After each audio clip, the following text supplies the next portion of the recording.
So, first loss of the Lions on tour. It was a close one though, wasn't it? So I think that either team could take the win on the first actual test. I say that because the Lions played South Africa A, or should I say South Africa A? This was not the second team that they played. This was a starting test team, if ever I've seen one. There were 16 World Cup winning players on this team, including 2019 World Rugby's Player of the Year, Pieter Steph du Toit, the incredible Cheslin Kolbe, and this channel's favourite number 9, Faf de Klerk. So, in actuality, this team could well be the starting team for the Boks when they actually go into the first test anyway. So the fact the game was so close when it wasn't actually the first test, it's still a good thing. Both teams look to keep their cards close to their chest in terms of attack. The Lions only really showed one preconceived move at one of their lineouts, which looked to work when they carried it out, but other than that it was a lot of just phase play, passing it out wide and stuff like that. The Boks pretty much only scored from counter-attacking off the back of their great counter-rucks and Faf's quick thinking and speedy play at the base of the ruck to either get it out wide or do a kick chase. That part of their game was super exciting and a joy to watch. I mean, Kolbe on the counter-attack here is amazing.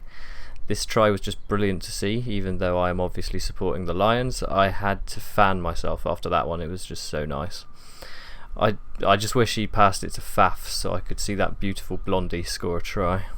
However, on the Boks defence, I mean, that showed us they are going to keep to their World Cup winning formula of just blitzing the hell out of the opposition team from outside inwards and trying to kill the ball at the source before the other team can even try to get it wide. Because of this, it was an incredibly physical game with a lot of big hits by the forwards, and when the ball did get through the hands of maybe two of the Lions players at most, the backs came in and were just making some big hits of their own. The Lions in comparison didn't show much in how they were defending, probably because they are still growing as a team and they have had to deal with a lot of drama with COVID and injuries, and that meant there were lots of people out of position and things like that. I mean, Owen Farrell wasn't even supposed to start.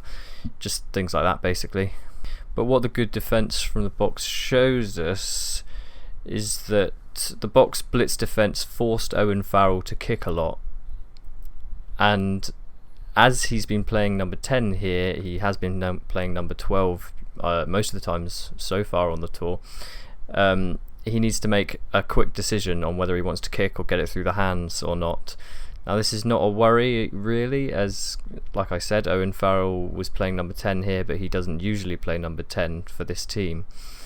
Bigger and Finn are both injured, but they should hopefully be better when it comes to test time. Marcus Smith has been called up to the team and will be playing the next game at number 10. He's fully capable and I'm quite excited to see what he can do, but then that also means that Owen could play number 12 as well, which gives him a lot more time to make these kicks. Now the Lions committed far less players to the ruck and kept their width. They often used Navidi and Curry to hover and to see if there were any opportunities for turnovers, but if there wasn't a chance then they just wouldn't try it. When looking at the comparison of the South African team though, they seemed to just commit every single ruck. It didn't matter what player it was, they were just always committing to the ruck. This kind of is shown in the penalty count though. I think they had something ridiculous like 13 or 14 penalties in the first half. Now, I don't want to say they were cheating, but when you consistently just throw people into a ruck without supporting their weight or not rolling away with speed or even doing it east to west, you can see that it isn't just a mistake by the player. It seems to be something that the Boks are purposefully trying to do. They're trying to play the game close to that line and to make the ref make those decisions. It just means that like when you've got people being slow to roll out, it just means that they've got more time to slow down the ruck, and then their team can counter ruck a lot easier when the opposition team can't get over the man because there's another one in the way, things like that. And that's why we saw 2 yellow cards and why the ref was making so many of those calls. But at the end of the day, I mean, if you can get away with it, it's going to win you the game. So fair dues to South Africa. You can play like that, it's all good. But then again, this game, I think a lot was kept close to their chest. As I said earlier, we're going to see a lot more different stuff when the actual tests come. We're going to get some preconceived attacking moves, and the defense isn't necessarily going to be as important as it was in this match. This match, there was no real attacking threat from either team really, other than the counter-attacking threat, and the defense was what it was all about. It was all just physical. I mean, I could be wrong, that it could just be another big physical muscle man, big man mess in all the tests, but I guess we'll have to wait and see. Thanks for listening, guys. Just do the usual, please. Like, comment, subscribe, and I'll see you again next time.